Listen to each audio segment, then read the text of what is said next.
Commander Vethkar stood on the bridge of his battlecruiser, the Crimson Talon. His eyes watched the display screens with satisfaction. Another unknown ship had entered Kryn Empire territory. This was his favorite part of the job. The hunt. The sensor officer turned from his station. "Commander, we have a clear reading. The vessel uses primitive fusion drives. No match in our database," Vethkar smiled. Primitive meant easy. His crew had been hunting ships in this sector for 3 years. They had never failed to catch their target. The Crimson Talon was built for this work. It was fast, deadly, and equipped with the best tracking system in the galaxy. "Deploy the tracking web," Vethkar ordered. His voice was calm and confident. The tracking officer pressed several buttons. Small devices shot out from the Crimson Talon in all directions. These were quantum beacons. They created an invisible net across space. Once a ship was caught in this net, it could not escape. The beacons worked using quantum entanglement. This was technology that took centuries to develop. No one in the galaxy could break free from it. "Web deployed, Commander," the tracking officer reported. "Full lock achieved." Vethkar looked at the main screen. Red lines appeared, connecting all the beacons. In the center, one bright dot showed the unknown ship. It was caught perfectly in their trap. "Identify the vessel," Vethkar commanded. The computer worked for a moment. Then text appeared on the screen. "Species human. Classification, Tier 3 civilization. Recently added to galactic records. Limited space travel capability." Vethkar's second officer, Dren, walked closer. "Humans, I have not heard of them before." "They are new," Vethkar said. "Very new.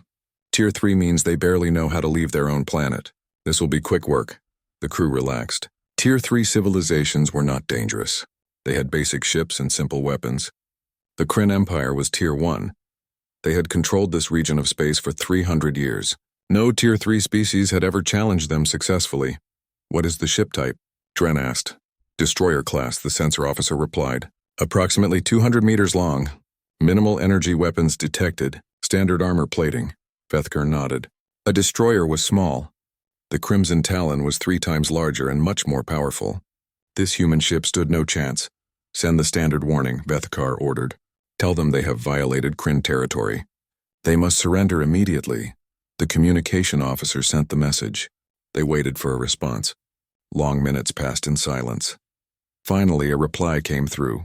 The voice was female, speaking in clear galactic standard. "This is Captain Sarah Chen of the United Human Navy ship Defiant. We received your warning. We are leaving your territory now." The sensor officer checked his screens. "Commander, the human ship is moving. They are heading back toward the border." "Of course they are running," Vethkar said with a laugh. "They all run. It makes no difference." Dren looked at the tracking display. "The web is holding perfectly. They cannot escape even if they try." Vethkar had hunted 47 ships in his career. Some ran immediately like this human ship. Others tried to fight. A few attempted to negotiate. None of them escaped. The tracking web was perfect. Once it locked onto a target, that target was finished. "Follow them," Vethkar ordered. "Standard pursuit distance.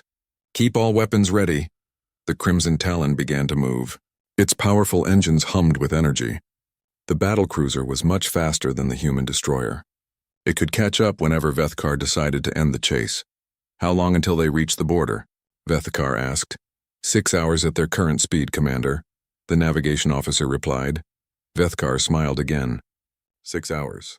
He would give them hope for 6 hours. Let them think they might escape. Then just before they reached safety, he would strike. It was more entertaining that way. The hours passed slowly. The crew remained at their stations but relaxed. This was routine work. The human ship continued toward the border at a steady pace. It did not change course. It did not try anything unexpected. 4 hours to border, the navigation officer announced. Vethkar studied the screens more carefully now. Something felt different about this hunt, but he could not identify what it was. The human ship was behaving normally for a vessel trying to escape. Yet there was something odd in the sensor readings. "Sensor officer," Vethkar said, "give me detailed readings on the human ship." "Everything you can detect." The officer worked at his console. "Reading now, Commander. The ship is running at approximately 60% engine power. Weapon systems appear offline. Shields are at minimal strength. They are not preparing for combat." 60%? Dren asked. "Why are they not using full power?" "They should be running as fast as possible." Vethkar felt a small warning in his mind. 60% did not make sense. If the humans knew they were being hunted, they should use every bit of speed they had, unless there was a reason they were holding back. Could their engines be damaged? Vethkar asked. Negative, Commander. All systems read as functional. They are simply not using maximum capacity. Strange, Vethkar muttered, but he pushed the thought aside. Humans were Tier 3. They probably did not understand their own ship very well. Perhaps they were saving fuel or protecting their old engines from damage. 3 hours to border, the navigation officer said. The sensor officer suddenly sat up straighter. Commander, I am detecting unusual activity from the human vessel. Vethkar turned sharply. What kind of activity? They're scanning our tracking beacons. Multiple sensor sweeps, very detailed. It is as if they are studying the web. Dren laughed. Studying it? What good will that do them? The web cannot be broken. It uses quantum entanglement. That is beyond their technology level. Still, Vethkar said slowly, it is unusual behavior. Keep watching them closely. The warning feeling in Vethkar's mind grew stronger. Something was wrong. The human ship was not acting like prey. It was acting like it had a plan, but that was impossible. Tier 3 civilizations did not have plans that could defeat Tier 1 technology. The tracking web had never failed. Not once in 200 years of use. The mathematics behind it were perfect. The quantum physics were unbreakable. 2 hours to border, the navigation officer reported. Vethkar decided to end the hunt early. Something about this situation made him uncomfortable. Better to finish quickly than to let the humans continue with whatever they were doing. Weapons officer, Vethkar commanded. Prepare to fire. Target their engines. We will disable them now.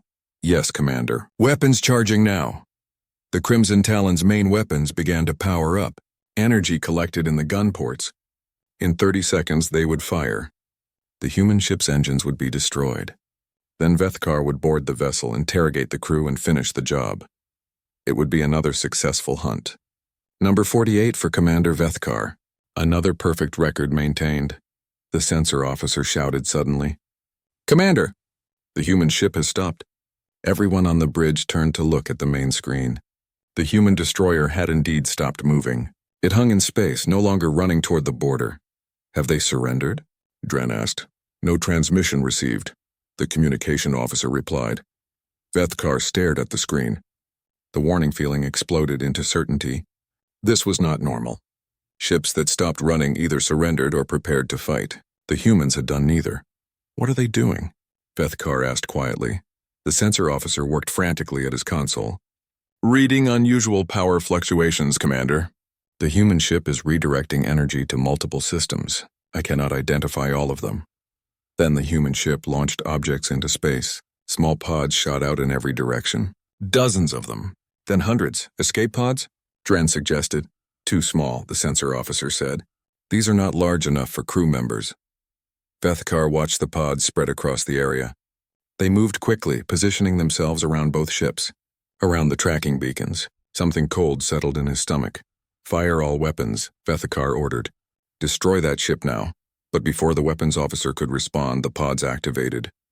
Every single one began emitting signals. Electromagnetic noise flooded the space around them. Radio waves, microwaves, quantum frequencies. Hundreds of different signals on thousands of different channels, all broadcasting at maximum power. The tracking display flickered. Then it went crazy. Instead of one human ship, it now showed 6 targets. Then 12. Then 20. The screen filled with false readings. What is happening? Dren shouted. The tracking officer stared at his console in shock. The web is failing, Commander. The quantum entanglement is collapsing. I do not understand how this is possible. Vethkar felt his confidence shatter like glass. The tracking web had never failed. It could not fail. The technology was perfect, unbreakable, yet it was failing. Right in front of his eyes, a transmission came through from the human ship. Captain Chen's voice was calm and controlled. Commander Vethkar, you wanted to hunt us. Now let us see how you handle being the prey. On the main screen, the human destroyer began to power up systems that had not been visible before. Weapon ports opened along its hull. Energy readings spiked to levels far beyond what a Tier 3 civilization should possess. Vethkar realized with terrible clarity that he had made a fatal mistake. The humans were not running away. They had been preparing a trap, and the Crimson Talon had flown right into it. Captain Sarah Chen sat in her command chair aboard the UHNS Defiant. Her hands rested calmly on the armrests.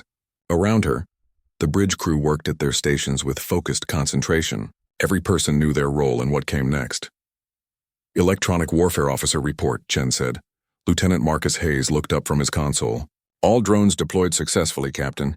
They are broadcasting on full spectrum. The Kryn tracking web is showing severe degradation. Chen nodded. Everything was going according to plan. The plan they had spent 6 months preparing. 6 months of studying the Kryn Empire and their methods. 6 months of gathering intelligence and developing countermeasures. Humans were new to the galactic community. Only 15 years had passed since their first contact with alien species. Most of the older civilizations treated them like children, weak, inexperienced, not worthy of respect. The Kryn Empire was the worst of them. They claimed vast areas of space and killed anyone who entered without permission. They called it border security. Others called it murder.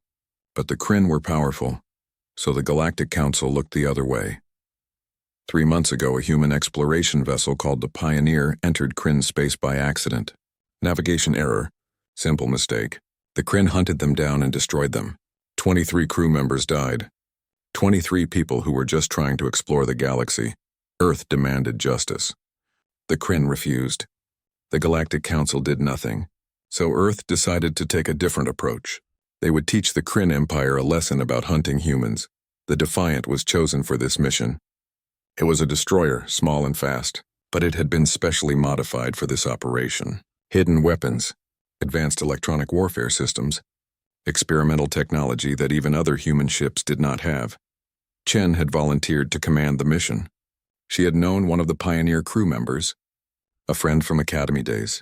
His name was James. He had a wife and 2 children back on Earth. Now he was gone, killed by Kryn weapons for the crime of making a navigation mistake. Tactical officer. Status on the Kryn ship, Chen ordered. Commander Lisa Park checked her displays. The Crimson Talon is holding position, Captain. They have charged weapons but have not fired. I think we confused them. Good, Chen said. Let them be confused. Hayes increased drone output by 20%. I want their sensors completely blind. Yes, Captain. The Kryn tracking web was legendary in the galaxy. For 200 years, no one had escaped it. The web used quantum entanglement to create an unbreakable lock on target ships. Once caught, there was no escape. That was what everyone believed, but human scientists had studied the system carefully. They obtained data from every species that had encountered it. They analyzed the mathematics. They ran simulations, and they found something interesting. The tracking web was based on quantum entanglement, which was indeed very advanced technology, but there was a weakness. Quantum systems required very precise conditions to work properly. If you observed a quantum system in the right way, you could collapse it, make it fail. The problem was that collapsing a quantum tracking web required massive computing power. You needed to make thousands of simultaneous observations across multiple frequencies. The calculations were enormous. Most civilizations used centralized computer systems that could not handle this load. But humans built computers differently. Human systems were distributed, networked. Each drone in the swarm had its own processor. Together they formed a massive parallel computing network, each one making observations, each one collapsing small parts of the quantum web. It was not elegant. It was brute force, but it worked. Captain, Hayes reported, the Kryn tracking system is down to 30% effectiveness. They are getting multiple false readings on our position. Chen allowed herself a small smile. Excellent work. Now let us show them what else we brought. She pressed a button on her chair. All hands, this is the captain. Battle stations. Power up all weapon systems. This is not a drill. Throughout the Defiant, crew members moved to their positions. Engineers in the engine room prepared for combat maneuvers. Gunners loaded ammunition into the railguns. Missile operators armed their weapons. The Defiant had been designed with a specific philosophy in mind. While most galactic civilizations built elegant ships with centralized systems, humans built ships with redundancy, backup systems for the backup systems. If one part failed, 3 others could take over. It made human ships heavier, less efficient, but it also made them incredibly hard to kill. Weapons hot, Park reported. All railguns ready. Missile tubes loaded. Point defense online. Chen studied the tactical display. The Crimson Talon was a battlecruiser, 3 times the size of the Defiant. It had more weapons, thicker armor, and stronger shields. In a straight fight, the Defiant would lose, but Chen had no intention of fighting fair. Hayes, I want you to focus the drone swarm on their sensor arrays. Blind them completely. Understood, Captain. Park, plot firing solutions on their weapon ports. I want to disable their guns before they can use them. Solutions locked, Captain. Helm, prepare evasive pattern Delta. On my mark. The helmsman, Ensign David Kim, nodded. Ready, Captain. Chen took a deep breath. This was it. The moment when everything would be decided. Either her plan would work or they would all die out here in Kryn space. Far from Earth, far from home. She thought of James again, of his wife and children, of the 22 other crew members who died on the Pioneer. This was for them. To show the galaxy that humans would not be hunted without consequences. Open a channel to the Crimson Talon, Chen ordered. Channel open, Captain. Chen spoke clearly and firmly. Commander Vethkar, you wanted to hunt us. Now let us see how you handle being the prey. She closed the channel and turned to her crew. All weapons fire. The Defiant unleashed everything it had. Railguns fired solid metal slugs at incredible speeds. These were not energy weapons like most galactic ships used. They were kinetic weapons. Simple physics. Mass times velocity equals force. The Kryn shields were designed to stop energy weapons. Lasers. Particle beams. Plasma bolts. They were very good at stopping those. But kinetic weapons? The shields could slow them down but not stop them completely. Metal slugs slammed into the Crimson Talon. They punched through shields and armor. Several hit weapon ports, destroying the guns before they could fire. Others struck sensor arrays, creating blind spots in the Kryn ship's vision.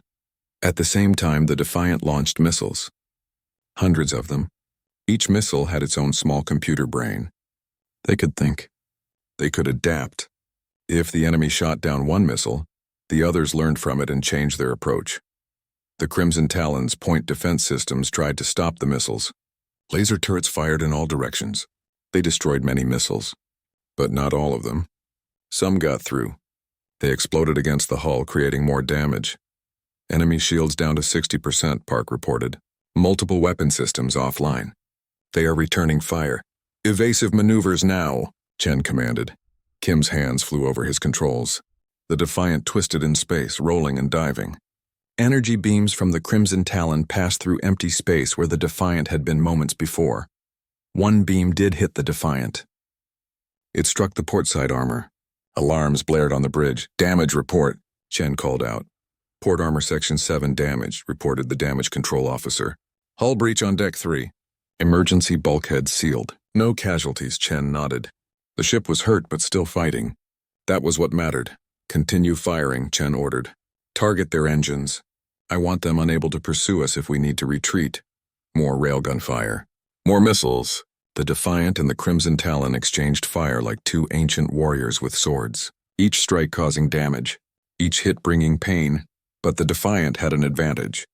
The drone swarm was still active, still broadcasting noise across all frequencies.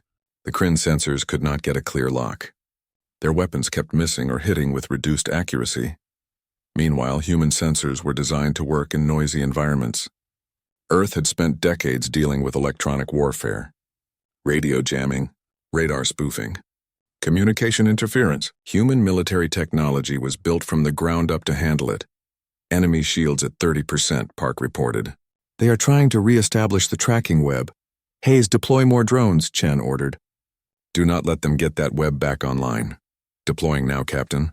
More small drones shot out from the Defiant. They joined the swarm, adding their voices to the electronic noise. The tracking web, which had been trying to reform, collapsed again. Chen watched the tactical display. The Crimson Talon was taking serious damage. Several of its weapon systems were offline. Its shields were failing, but it was still dangerous, still capable of destroying the Defiant if it landed enough hits. Captain, Park said, the enemy is changing tactics. They are launching fighters. Small ships began emerging from the Crimson Talon. Kryn fighters were fast and heavily armed. They spread out, trying to get around the Defiant's defenses. Point defense, engage the fighters, Chen commanded. Do not let them flank us. The Defiant's point defense gun swiveled and began firing. Streams of small projectiles filled the space around the ship.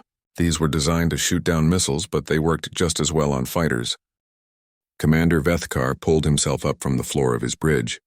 The gravity weapon had created intense forces that threw everyone around. His head hurt. His pride hurt even more. "Report!" he shouted. Dren was checking the status displays. Blood ran down the side of his face from a cut on his forehead. "Commander, the gravity weapon missed. The human ship escaped. They used our own weapon against us like a slingshot." Vethkar felt disbelief wash over him. How did primitive humans know to do that? How did they time it so perfectly? This should not be possible. Where are they now? Vethkar demanded. The sensor officer worked his damaged console. 4 kilometers away, Commander. They are repositioning. I think they are preparing for another attack. Another attack? Dren said in shock. They should be running. We are still a battle cruiser. We are still bigger and stronger. But Vethkar was beginning to understand. The humans were not thinking like other species. They were not following the normal rules of engagement. They were doing something different. Something unexpected. Status of our ship, Vethkar ordered. Dren read from his display. Shields at 15% and failing. Main weapons offline. Point defense at 40% effectiveness. We lost 12 fighters. The gravity weapon needs 2 hours to recharge. Hull breaches on decks 4 through 7. The damage was bad. Very bad. The Crimson Talon had hunted for years without taking serious damage. Now, after minutes of fighting one small human destroyer, they were crippled. How is this happening? Vethkar asked quietly. They are Tier 3, we are Tier 1. This does not make sense. The sensor officer spoke up. Commander, I have been analyzing their tactics. The humans are using principles we do not normally use. Their weapons are kinetic, not energy-based. Our shields are not designed to stop solid projectiles effectively. Why would anyone use kinetic weapons? Dren asked. Energy weapons are more advanced, more efficient. Because, Vethkar said slowly, understanding dawning, kinetic weapons work differently. They are simple. Old technology, but simple things are harder to defend against because we designed our defenses for advanced threats. It was a bitter realization. The Kryn had spent centuries perfecting their technology, making everything elegant and efficient. But in doing so, they had created weaknesses that crude, simple human weapons could exploit. Commander, the communication officer interrupted. We are receiving a transmission from the human ship. Put it through, Vethkar ordered. Captain Chen's voice filled the bridge. Commander Vethkar, your ship is badly damaged. Your weapons are mostly offline. You cannot win this fight. Vethkar said nothing. He wanted to deny her words, but they were true. Chen continued. I am giving you one chance. Surrender your ship. Evacuate your crew. You have 5 minutes to decide. The transmission ended. Silence filled the bridge. Dren looked at Vethkar. Commander, we cannot surrender. No Kryn commander has surrendered in 200 years. It would be a disgrace. Vethkar stared at the main screen. The human destroyer hung there in space, small, damaged, but still dangerous, still capable of destroying them. He thought about his crew. 300 Kryn warriors who trusted him to lead them, who followed his orders without question. Did they deserve to die for his pride? And he thought about all the ships he had hunted. 47 vessels. Hundreds of crew members. How many of them had tried to surrender? How many had begged for mercy? He had given them none. No, Vethkar said firmly. We fight. If we are to die, we die as warriors. Dren nodded. What are your orders, Commander? Vethkar studied the tactical display. The Crimson Talon had very few weapons left. But it still had engines. It still had armor. It was still a battle cruiser, much larger than the human destroyer. Helm, Vethkar ordered. Set course directly for the human ship. Maximum speed, Commander? The helm officer asked in confusion. Ram them, Vethkar said. If we cannot shoot them, we will crush them with our hull. They are smaller. They will break first. Understanding spread across the bridge. It was a desperate tactic, a suicide move, but it might work. All power to engines and forward shields, Vethkar commanded. Everyone brace for impact! The Crimson Talon began to move. Slowly at first, then faster. The massive battle cruiser accelerated toward the Defiant like a hammer falling toward an anvil. On the Defiant's bridge, alarms started blaring. Captain, the enemy ship is accelerating toward us, Hark shouted. Chen saw it immediately on the tactical display. The Kryn were trying to ram them. It was crude but potentially effective. The Crimson Talon massed far more than the Defiant. In a collision, the Defiant would be destroyed. All weapons fire on their approach vector, Chen ordered. Try to disable their engines. The Defiant's railguns fired. Missiles launched. Everything they had left was thrown at the approaching battlecruiser. The shots hit. Metal tore. Armor cracked. But the Crimson Talon kept coming. Vethkar had put all remaining power into the forward shields. The damage was not enough to stop them. 30 seconds to impact, Park reported, her voice tight with stress. Chen made a split-second decision. Kim, emergency maneuver. Dive under their approach angle. Give me everything the engines have. Yes, Captain. The Defiant suddenly dropped and rolled. Its engines screamed with effort. The ship dove down and to the side, trying to get out of the way. The Crimson Talon tried to adjust, but a battlecruiser could not turn as quickly as a destroyer. It was too big, too heavy. Its momentum carried it forward. Almost the Defiant escaped. But not quite. The edge of the Crimson Talon's hull clipped the Defiant's aft section. Metal shrieked. Sparks exploded. The entire ship shuddered from the impact. On the Defiant's bridge, everyone was thrown from their seats. Warning klaxons filled the air. Smoke began pouring from damaged consoles. Chen pulled herself up. Damage report. The damage control officer's voice was shaking. Captain, aft section severely damaged. We have hull breaches on decks 5 and 6. Port engine offline. Starboard engine at 30%. Multiple casualties reported. Chen felt cold fear. The Defiant was badly hurt now. If the Kryn could make another ramming pass, it would finish them. Status of the enemy, she demanded. Park checked her displays. The Crimson Talon is turning for another pass, but slowly. I think they damaged themselves in that collision too. Chen made a quick calculation. They had maybe 2 minutes before the Kryn could ram them again. Not enough time to escape. Not enough time to repair critical systems, but maybe enough time for one more attack. Hayes, Chen said, do we still have control of the drone swarm? Yes, Captain. About 70% of the drones are still operational. Good. I want you to reprogram them. Not for electronic warfare. For ramming. Hayes looked shocked. Captain, the drones are not designed for that. They are too small to do significant damage. I am not trying to damage their hull, Chen explained.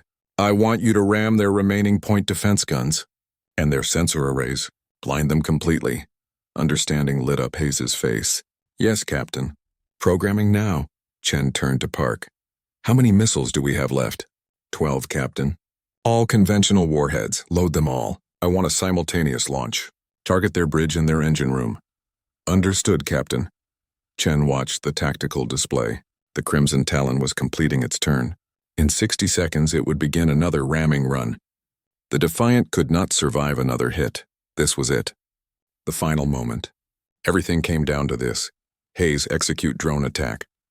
Executing now, Captain. The drone swarm changed behavior instantly. Hundreds of small objects accelerated toward the Crimson Talon. They moved fast, dodging and weaving. On the Kryn bridge, the sensor officer shouted a warning. Commander, the human drones are attacking. Point defense, destroy them! Vethkar ordered. The few remaining point defense guns opened fire. They destroyed many drones, but there were too many, and the drones were targeting the guns themselves. Drones slammed into turrets at high speed. The small impacts would not normally be dangerous. But these turrets were already damaged from earlier fighting. The additional hits destroyed them completely. More drones crashed into sensor arrays. Cameras went dark. Radar systems failed. One by one, the Crimson Talon's eyes were being torn out. Sensors offline. The sensor officer reported in panic. We are blind! Vethkar watched his displays go dark. They were flying blind now. No way to see the enemy. No way to target them. No way to defend themselves. Missiles incoming. Someone shouted.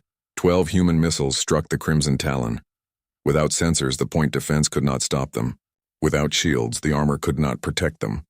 The explosions tore through the battlecruiser. The bridge shook violently. Lights flickered and died. Emergency power kicked in, casting everything in red light. Engine room reports critical damage. Dren shouted over the alarms. We are losing power! Vethkar felt the ship dying around him. The mighty Crimson Talon, terror of this sector for years, was finished. Defeated by a single human destroyer. The lights on the bridge went completely dark. Only emergency lighting remained. The screens were all dead. The ship drifted in space, powerless and broken. In the silence that followed, Vethkar heard his crew breathing heavily, scared, hurt, waiting for the final blow that would end their lives. Then a voice came through the emergency communication system. Captain Chen's voice. Vethkar sat in the darkness of his bridge. He heard sounds echoing through the dead ship. Metal clanging, footsteps.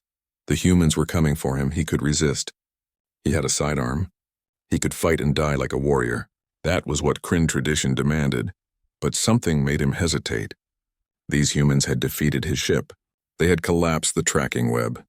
They had outfought a battlecruiser with just a destroyer. And then, when they could have destroyed the Crimson Talon and everyone aboard, they offered mercy.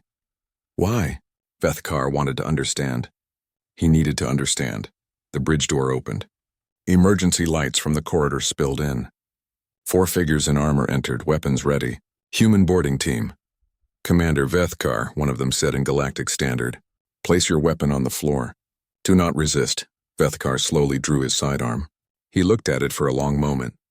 This weapon had killed many beings. It represented everything he had been. A hunter. A killer. He placed it on the floor. Smart choice, the human soldier said. She lowered her weapon slightly. Are you injured? The question surprised Vethkar. I am not injured, he said. Good, come with us. The captain wants to speak with you. They led Vethkar through the damaged corridors of his ship. He saw the destruction everywhere. Blown panels. Collapsed ceilings. Fires burning in sealed sections. The Crimson Talon was dying. They brought him to an airlock. On the other side was a docking tube connected to the human destroyer. Vethkar walked through and found himself on the Defiant. The human ship was also damaged. He could see repair crews working frantically. Sparks flew from exposed wiring. The smell of burned electronics filled the air. The battle had hurt both ships badly. They took him to the medical bay. A human doctor approached. She was small, with dark hair tied back. I need to check you for injuries, she said. I said I am not injured, Vethkar replied. Humor me, the doctor said. She ran a scanner over him. You have a mild concussion, probably from being thrown around during the battle. I can give you something for the pain. Why would you treat me? Vethkar asked. I am your enemy, the doctor shrugged. You are a patient now. I treat all patients the same. She injected him with something. The throbbing in his head faded. More confusion. These humans made no sense. They fought like demons when necessary. But they also showed kindness to their enemies. How could both things be true? A voice called from the doorway. Doctor, is he cleared to move? Vethkar turned. A woman stood there. She wore a captain's uniform. This was Captain Chen, the one who defeated him. He is cleared, the doctor said. Just a minor concussion, Chen nodded. Commander Vethkar, please come with me. She led him to a small conference room. The guards remained outside. Chen gestured to a chair. Vethkar sat. Chen sat across from him. For a moment, they just looked at each other. Hunter and prey, predator and victim. Except now the roles were reversed. Why? Vethkar asked finally. Why what? Chen replied, why spare us? You could have destroyed my ship. Killed my crew. We are your enemies. We hunted you. We would have killed you. Chen was quiet for a moment. Then she spoke. 3 months ago, you hunted a human ship called the Pioneer. Do you remember? Vethkar thought back. So many ships, so many hunts. I remember. They entered our territory. We destroyed them. Standard procedure. They made a navigation error, Chen said. Her voice was controlled, but Vethkar heard anger beneath it. They were exploring, learning. They meant no harm. But you killed them anyway. 23 people. They violated Kryn territory, Vethkar said. But the words felt hollow now. One of them was my friend, Chen continued. His name was James Martinez. He was a good man. He had a wife. 2 children. A baby girl who will never know her father. Vethkar said nothing. What could he say? He had killed hundreds like this James Martinez. He never thought about their families. Their lives. They were just targets. I came here for revenge, Chen said. I volunteered for this mission. I wanted to make you pay for what you did. To show the Kryn Empire that humans are not prey. Then why did you not destroy us? Vethkar asked.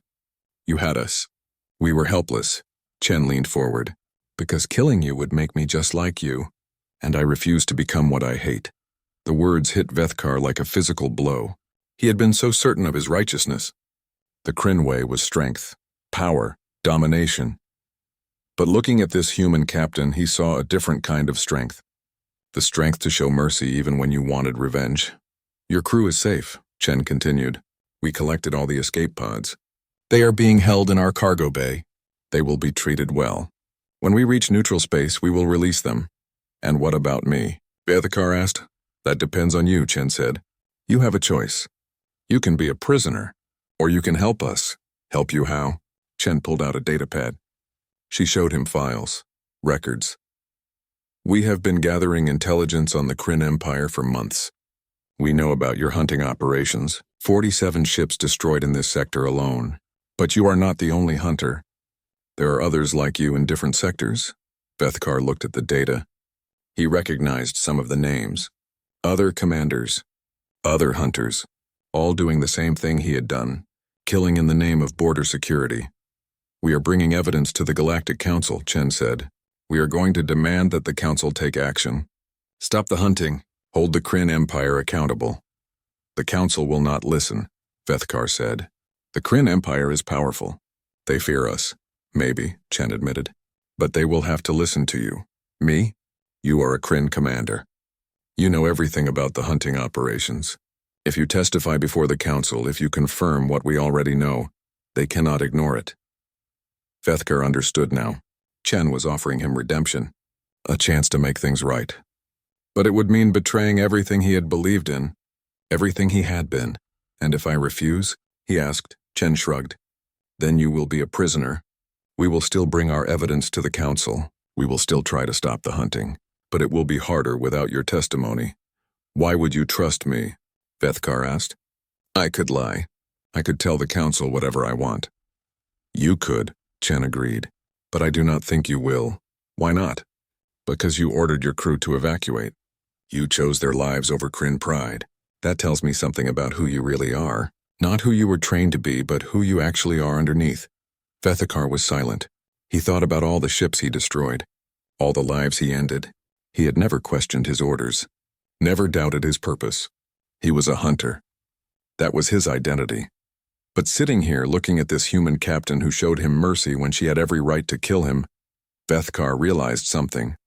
He did not want to be a hunter anymore. I will do it, he said quietly. I will testify before the Council. I will tell them everything, Chen nodded. She looked satisfied but not surprised. Thank you, Commander. Do not thank me yet, Vethkar said. The Kryn Empire will not forgive this betrayal. I will be an outcast, an exile. I can never go home. No, Chen agreed. You cannot. But you can start a new life. Help prevent others from making the mistakes you made. She stood up. Rest now. We have a long journey ahead. The Council meets in 3 weeks. Chen started to leave, but Vethkar called after her. Captain Chen, she turned back. Yes? Your friend, James Martinez. I am sorry. I know those words cannot bring him back, but I am sorry. Chen's expression softened slightly. Thank you, Commander. That means something. She left. Vethkar was alone with his thoughts. He thought about the future, about testifying before the Council, about facing the anger of the Kryn Empire, about living as an exile. But for the first time in his life, Vethkar also felt something else, something he had never experienced before. Hope. Hope that he could make amends, that he could help stop the hunting, that he could save lives instead of taking them. It would not erase what he had done. Nothing could do that. The blood on his hands would never wash away, but maybe, just maybe, he could prevent others from spilling more blood. Days passed. The Defiant limped toward neutral space. Repair crews worked constantly to keep the damaged ship flying. In the cargo bay, Vethkar's crew was being held. Chen kept her word. They were treated well, fed, given medical care, allowed to communicate with each other. Vethkar spent his time reviewing files. Chen gave him access to all the intelligence Earth had gathered on Kryn hunting operations. The data was extensive, detailed, damning. He saw patterns he had never noticed before. How the Kryn Empire deliberately targeted weak species. How they claimed territory far beyond what they needed. How they used fear to control vast regions of space. And he saw the cost. Hundreds of ships destroyed. Thousands of beings killed, entire species intimidated into submission, all in the name of border security. It made him sick. He had been part of the system. He had believed he was serving his people, protecting Kryn interests. But now he saw the truth. He had been a tool of oppression, a weapon used to terrorize others. One evening, Chen came to see him. She brought food. They ate together in silence for a while. "How are you holding up?" Chen asked. "I am managing," Vethkar replied. "Your crew treats me well, better than I deserve." "They treat you the way we treat all beings," Chen said, with basic dignity. Vethkar nodded. "I have been reviewing the files you gave me.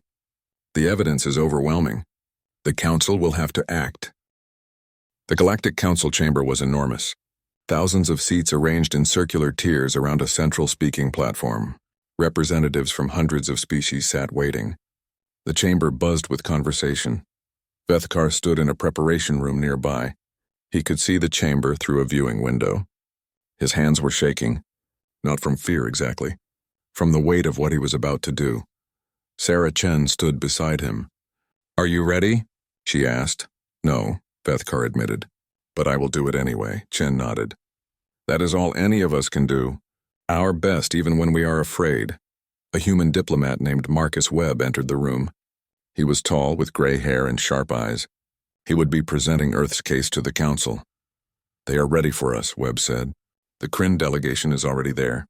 They are demanding that we be charged with attacking their vessel unprovoked." "Of course they are," Chen said. "They will deny everything." "Let them deny," Webb said calmly. "We have evidence. We have testimony. Truth will win today." They walked together into the chamber. All conversation stopped. Thousands of eyes turned to watch them. The human delegation took their seats in the designated area. Vethkar sat beside Chen. Across the chamber, the Kryn delegation sat in their section. Vethkar recognized some of them. High-ranking military officers, politicians. They stared at him with hatred. He was a traitor in their eyes. The worst kind of betrayer. The council speaker, an ancient being from the Zelthar species, called the session to order. Its voice echoed through the chamber. "We gathered today to hear a complaint brought by the human delegation. They accuse the Kryn Empire of illegal hunting operations in neutral space. The Kryn Empire denies these charges and has filed a counter-complaint of unprovoked attack. We will hear both sides." The speaker gestured to Webb. "The human delegation may present their case." Webb stood and walked to the central platform. His voice carried clearly through the chamber. "Honorable Speaker, respected council members, 3 months ago, a human exploration vessel called the Pioneer entered Kryn territory by accident. It was a navigation error. The crew realized their mistake immediately and attempted to leave. They were hunted down and destroyed. 23 innocent people died. The Kryn delegation leader, a general named Corvin, shouted from his seat. "They violated our borders. We had every right to defend our territory." The speaker raised a hand for silence. "You will have your turn to speak, General Corvin." "Let the human continue." Webb nodded his thanks. "The Pioneer was not the first ship destroyed by Kryn hunting operations. We have documented evidence of hundreds of such incidents over the past 50 years. Ships from dozens of species, all killed for the crime of accidentally entering Kryn space." He activated a holographic display. Data appeared in the air above the platform. Ship names, dates, locations, the list went on and on. The Kryn Empire claims vast areas of space, far more than they actually use or need. They patrol these areas with hunting ships. Any vessel that enters for any reason is destroyed. No warnings, no mercy, just death, murmurs spread through the chamber. Many council members looked uncomfortable. They had known about Kryn hunting operations. Everyone knew, but no one had challenged it before. Webb continued. "We brought evidence. Ship logs, sensor recordings, communications intercepts. All of it proves what the Kryn Empire has been doing. But we also brought something more important. We brought a witness," he gestured to Vethkar. Commander Vethkar was one of the Kryn's most successful hunters. 47 confirmed kills. He knows the truth about these operations, and he is willing to testify. Shock rippled through the Kryn delegation. General Corvin stood up, his face twisted with rage. "That traitor has no right to speak. He is a deserter, a liar." The speaker's voice was firm. "Commander Vethkar has been granted immunity by this council. In exchange for his testimony, he will speak."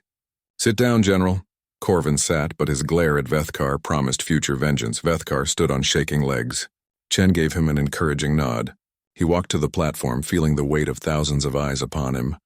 "My name is Vethkar," he began. His voice was quiet at first, but it grew stronger. "I served the Kryn Empire for 20 years. I commanded the battlecruiser Crimson Talon. My mission was to hunt and destroy any unauthorized vessels in Kryn territory." He paused, gathering his courage. "Everything the humans said is true. We hunted ships deliberately. We gave no warnings. We showed no mercy.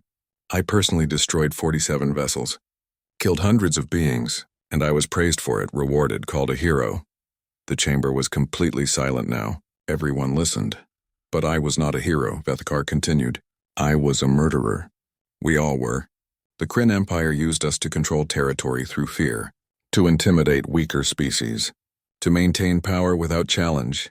He looked directly at the Kryn delegation. "You trained us. You ordered us. You rewarded us for killing. And now you call me a traitor for telling the truth? No, you are the traitors. You betrayed the principles of civilized behavior. You turned us into monsters." General Corvin was on his feet again. "Lies. This human puppet speaks lies." "Then explain the evidence," Vethkar said calmly. "The humans have ship logs, sensor data, recordings of hunting operations. Are all of those lies too? Or is the truth simply inconvenient for you?" The speaker intervened. "Commander Vethkar, can you provide specific examples of these hunting operations?" "Yes," Vethkar said. He brought up records on the holographic display. 3 years ago, I destroyed a Pelthian research vessel.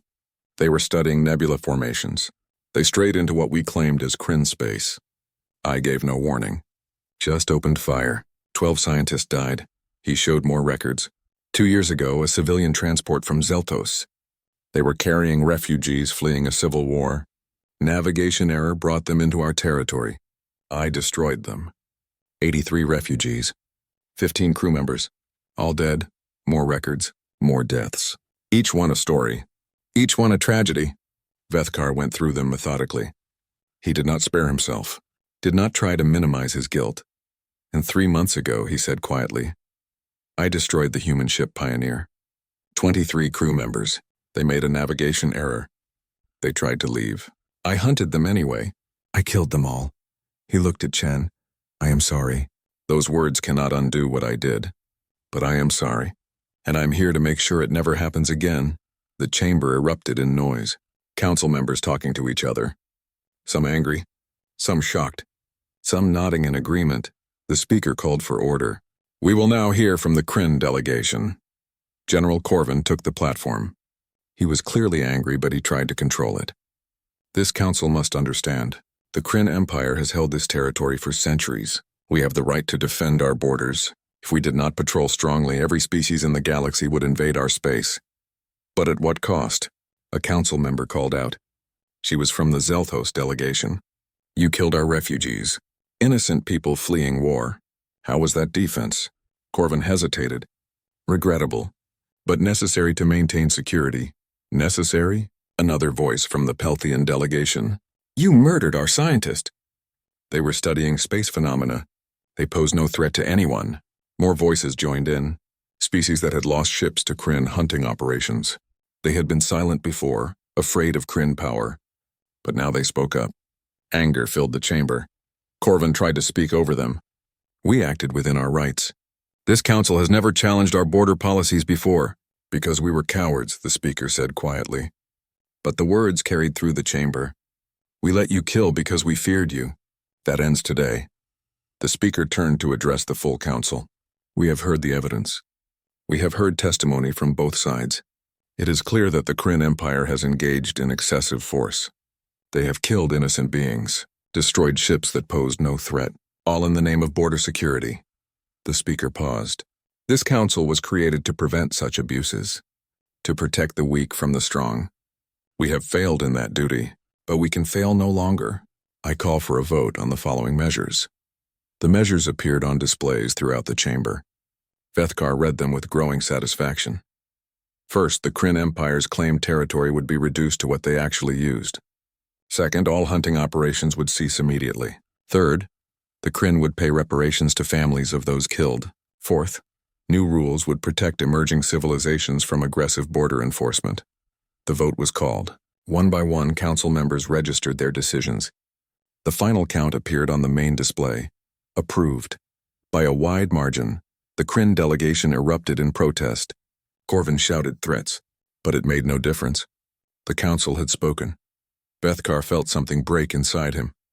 The weight he had carried for so long. The guilt. The shame. It did not disappear. It would never disappear. But it became lighter, bearable. He had done it. He had told the truth. And the galaxy had listened. After the session ended, Webb approached Bethkar. You did well. Very well. What happens now? Bethkar asked. Now we implement the changes, Webb said. It will take time. The Kryn will resist, but the council has made its decision. Things will change. And what about me? Bethkar asked. Webb smiled. You have been granted asylum on Earth if you want it, or you can work with the council to help implement these reforms.